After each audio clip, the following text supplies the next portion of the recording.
Big South Trail is an 11-mile trail located at 8,440 feet in the rugged Comanche Peak Wilderness. And this is part of the Arapaho and Roosevelt National Forest. So it kind of sits in between them in different areas, eventually crossing into Rocky Mountain National Park. So it's actually kind of like a trifecta of national forests and parks. Yeah, and Joe, you've hiked in Rocky Mountain National Park before, haven't you? Yeah, I've been there a lot of times. We've talked about it on the show. I don't think I've been to either of these three areas. But from the sound of it, it's something I'd want to go to because they have a few 14ers in there that I'll get at in some of the location profile. But they seem close together, which is not always common in the Rockies. So that's really nice for mountaineers that, like me, who live in Wisconsin, say me and Mike want to go out and climb a mountain. Well, we have the opportunity to do maybe a few of them in one trip instead of having to do one at a time. Yeah. So that's nice. But what we'll do is I'll talk a little bit about the state and the region. So this area is 723,000 acres. So that's 1,131 square miles. So it's a pretty big area, especially for a young toddler going missing that can barely talk, being 3 years old. It's a rugged area too. Anyone who's hiked in the Rockies, it's pretty rugged.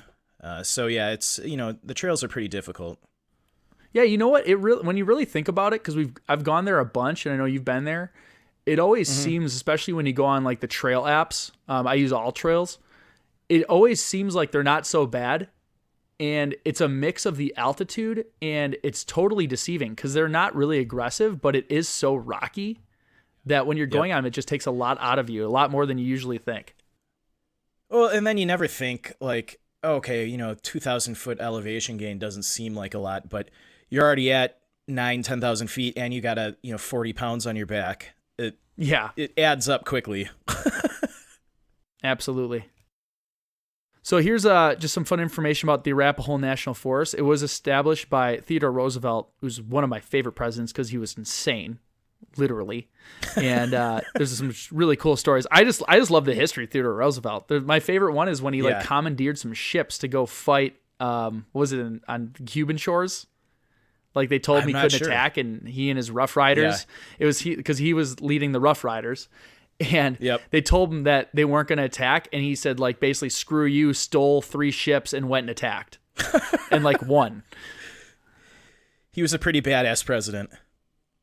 Oh yeah, exactly. He was just insane, and yeah. I mean, he hunted everything, and he was just a cool president. So it was established by him on July 1st, 1908.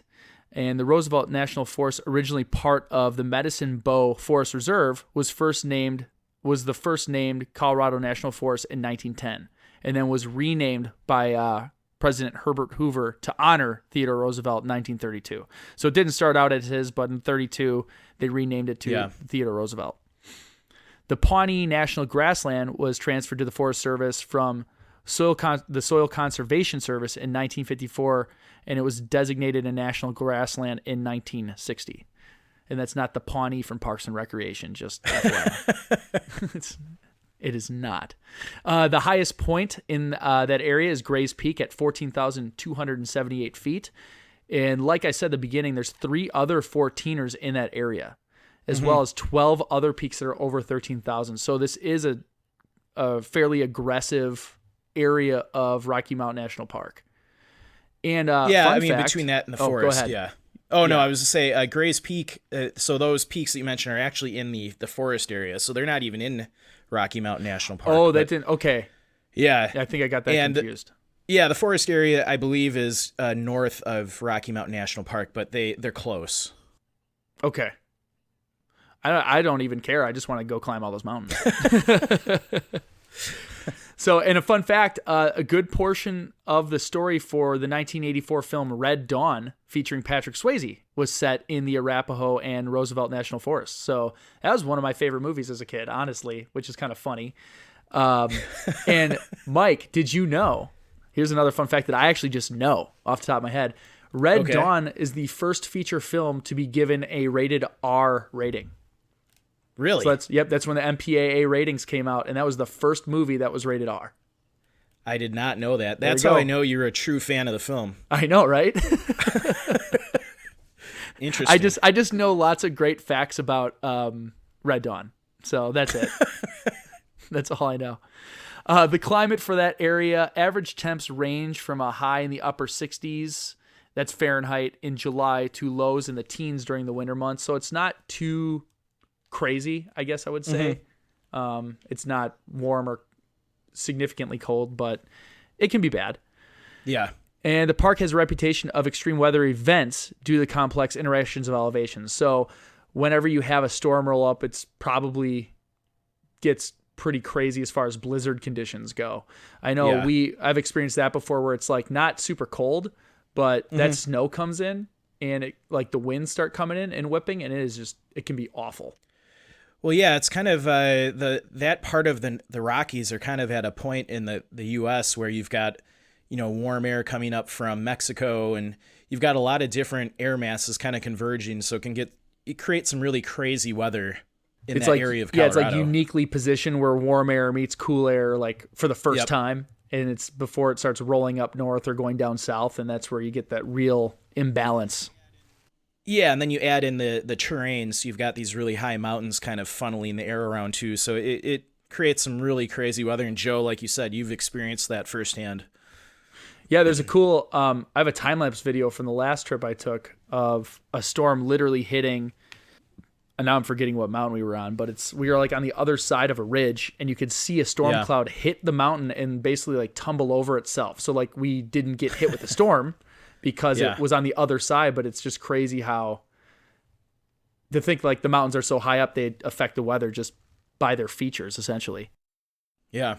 So types of dangers outside of the exposure that we already talked about, there's not really much. I mean, there's moose, black bear. With a child 3 years old, I'd say the biggest thing I would be concerned about would be the mountain lions. That would be the biggest thing I'd be worried about, because those are every year you're hearing about a kid or even some like adolescent children getting taken by the lions if they're like straggling from a group.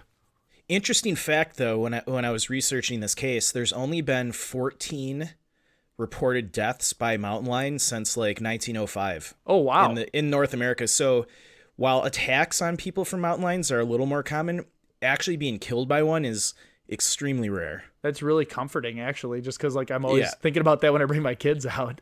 Yeah. So that's good. It's an interesting fact. So just a random fact. No, that's good. That's good, because it always seems like, it's the news and they're good at sensationalizing things. But every year there's like 3 that you hear about, and sometimes it's even adults. Yep. So it just makes you terrified that it's going to happen. Yeah.